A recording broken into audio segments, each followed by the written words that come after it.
বেসরকারি শিক্ষা প্রতিষ্ঠানের জন্য নতুন নীতিমালা করতে চায় সরকার। স্বায়ত্তশাসিত প্রতিষ্ঠান হচ্ছে বিটিভি ও বাংলাদেশ বেতার। সুইস ব্যাংকে বাংলাদেশিদের আমানত বেড়েছে 33 গুণ। দেশে প্রতি 100 নমুনায় করোনা শনাক্তের হার 7.31%। বেজপাড়া বনানী রোড সর্বজনীন স্থায়ী পূজা মন্দিরে ফ্রি মেডিকেল ক্যাম্প বসছে আজ। জবিপ্রবিতে প্রমাণ ভিত্তিক ফিজিওথেরাপি ও সমন্বিত স্বাস্থ্যসেবা বিষয়ক সম্মেলন অনুষ্ঠিত।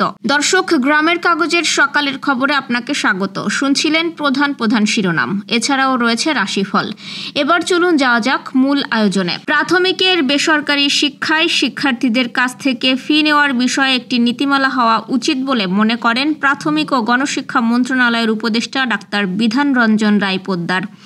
তিনি বলেন, ইচ্ছামতো ফি যাতে নেওয়া না হয় তাই এই নীতিমালা প্রয়োজন। প্রাথমিক শিক্ষার মানোন্নয়নে রাজশাহী জেলার বিভিন্ন স্টেক হোল্ডারদের সাথে মতবিনিময় সভায় যোগদান শেষে সাংবাদিকদের প্রশ্নের উত্তরে তিনি এই মন্তব্য করেন। উপদেষ্টা বলেছেন, কিন্ডারগার্টেন ও বেসরকারি শিক্ষা প্রতিষ্ঠানগুলো পরিচালিত হওয়ার ক্ষেত্রে কোনো বাধা নেই, তবে শিক্ষার্থীদের কাছ থেকে ফি নেওয়ার বিষয়ে অবশ্যই একটি নীতিমালা হওয়া উচিত যাতে বেসরকারি শিক্ষা প্রতিষ্ঠান ইচ্ছামতো ফি নিতে না পারে।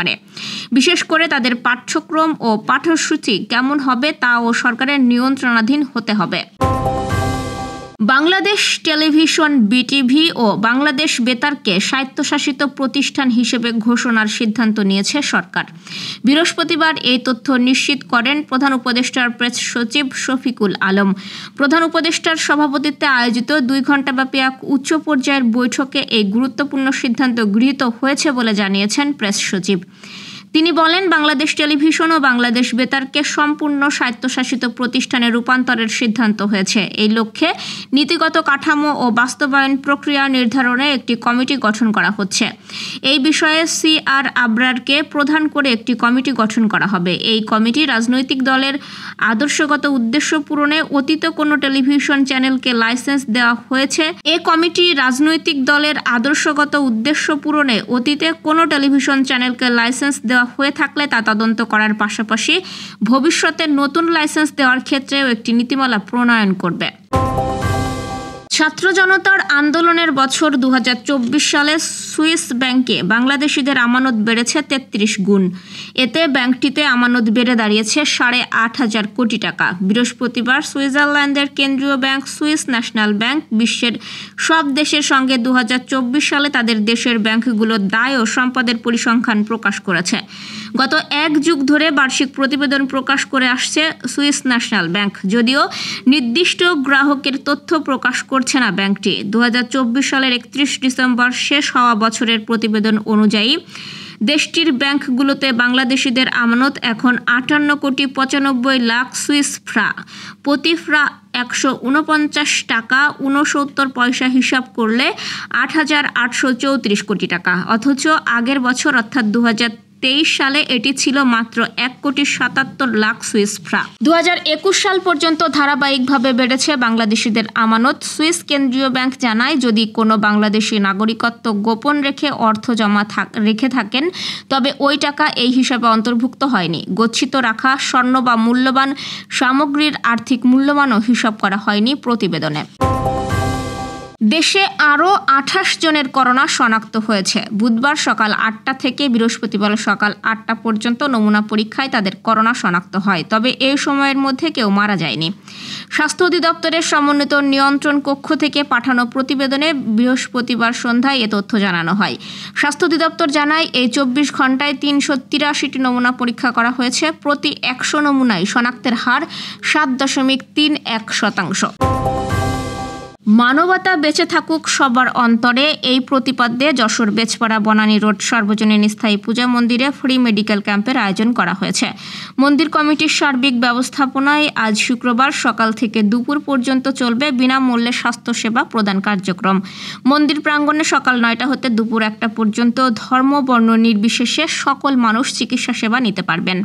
মন্দির পরিচালনা কমিটির নেতৃবৃন্দ চিকিৎসা সেবা প্রত্যাশীদের এই কার্যক্রমে যোগ দিতে আহ্বান জানিয়েছেন। পাশাপাশি পাশাপাশি সুষ্ঠু সুন্দরভাবে আর্তমানবতার সেবায় গৃহীত এ কার্যক্রম যাতে আগামীতে ধারাবাহিকভাবে আয়োজন করা সম্ভব হয় সেজন্য স্থানীয় সহ সকল শহীদদের সহযোগিতা কামনা করেছেন।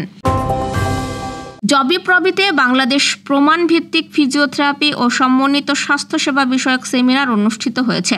বৃহস্পতিবার দিনব্যাপী জবিপ্রবি অডিটোরিয়ামে ফিজিওথেরাপি বিভাগ এবং রিহ্যাবিলিটেশন বিভাগের উদ্যোগে এই সেমিনার হয়। এতে প্রধান অতিথি ছিলেন জবিপ্রবির ভিসি অধ্যাপক ডক্টর আব্দুল মজিদ। বক্তারা বলেন, ফিজিওথেরাপি চিকিৎসা আধুনিক চিকিৎসা বিজ্ঞানের একটি অন্যতম প্রধান অপরিহার্য শাখা। চিকিৎসায় একজন ফিজিওথেরাপি কনসালটেন্ট রোগের অবস্থার উপর ভিত্তি করে মেডিসিনের পাশাপাশি রোগভিত্তিক থেরাপিউটিক্স, এক্সারসাইজ বা ব্যায়াম সহ বিভিন্ন প্রকার মেশিনারিজ ব্যবহারের মাধ্যমে চিকিৎসা সেবা প্রদান করে থাকেন। সেমিনারে সভাপতিত্ব করেন ও স্বাগত বক্তব্য রাখেন বিশ্ববিদ্যালয়ের পিটিআর বিভাগের চেয়ারম্যান ডাক্তার এহসানুর রহমান।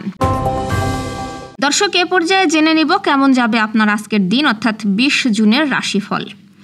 মেষ রাশির আকাঙ্ক্ষা ও উচ্চাশা ভয়ে প্রভাবিত হওয়ার উচ্চ সম্ভাবনা রয়েছে। বেশি খরচ করা ও সন্দেহজনক আর্থিক পরিকল্পনা এড়িয়ে চলুন। বৃষ রাশি আকস্মিক অপ্রত্যাশিত খরচ আর্থিক চাপ প্রয়োগ করতে পারে। প্রতিটি মানুষকে সাহায্য করার ইচ্ছার জন্য ক্লান্ত ও অবসন্ন হয়ে পড়বেন। মিথুন রাশি ড্রাইভিংয়ের সময় অতিরিক্ত যত্ন নিতে হবে। বিশিষ্ট ব্যক্তিদের সঙ্গে আলাপচারিতা আপনাকে ভালো ধারণা ও গভীর চিন্তাভাবনা পেতে সহায়তা করতে পারে। কর্কট রাশির বাণিজ্যিক উদ্দেশ্যে গৃহীত সফর লম্বা দৌড়ে প্রমাণিত হবে। অভ্যন্তরীণ শক্তি কর্মক্ষেত্রের সময়টিকে অসাধারণ করার জন্য সমানভাবে আপনাকে সমর্থবান করবে। সিংহ রাশির কোনো অপ্রীতিকর ও হতাশাজনক পরিস্থিতির মুখোমুখি হওয়ার সম্ভাবনা রয়েছে। অন্য দেশে পেশাদারী যোগাযোগ বাড়াবার পক্ষে এটি উৎকৃষ্ট সময়। কন্যা রাশি স্বাস্থ্যের সমস্যার জন্য কোনো গুরুত্বপূর্ণ কাজে যেতে অসমর্থ হওয়াতে কিছু প্রতিকূলতার সামনে পড়তে পারেন। সব থেকে সেরা প্রত্যাশা করে নিজেকে উৎসাহিত করুন আর দুর্ঘটনাকেও হাস্যকরভাবে দেখতে চেষ্টা করুন। তুলা রাশির বিরুদ্ধে কেউ ক্ষতিকর প্রচেষ্টা করতে পারে। আপনার বিরুদ্ধে এক দৃঢ় শক্তি কাজ করায় এমন কোনো কাজ করা উচিত নয় যা সামনাসামনি মোকাবেলার জন্য নিয়ে যাবে। বৃশ্চিক রাশির ভালোবাসা একটি নতুন উচ্চতায় পৌঁছাবে। গোপন শত্রুরা আপনার সম্পর্কে গুজব রটাতে ব্যস্ত হবে। ধনু রাশি জমি, ভূসম্পত্তি বা সাংস্কৃতিক প্রকল্পগুলোর ওপর নজর দিন। জমি ও আর্থিক লেনদেনের জন্য আজ ভালো সময়। মকর রাশির খরচ বৃদ্ধির ফলে সঞ্চয় করা কঠিন হবে। দীর্ঘ সময় ধরে কথা বলতে চেয়েছিলেন এমন কারো কাছ থেকে ফোন কল পেতে পারেন এবং সামাজিক জমায়েতে আপনাকে ব্যস্ত থাকতে হবে। কুম্ভ রাশির যৌথ উদ্যোগ আর্থিক লাভদায়ক হবে। আত্মীয়দের কাছ থেকে কিছু উল্লেখযোগ্য বিরোধিতার সম্মুখীন হতে পারেন। মীন রাশি আজ জীবনকে জাঁকজমকপূর্ণ উপভোগ করুন এবং প্রচুর আর্থিক উপার্জনের সুযোগ আছে।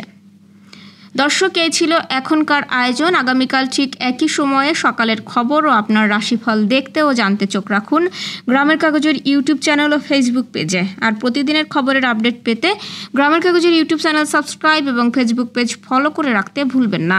আমাদের পরবর্তী খবর দেখুন বিকেল 3টায়। শুভ বিদায়।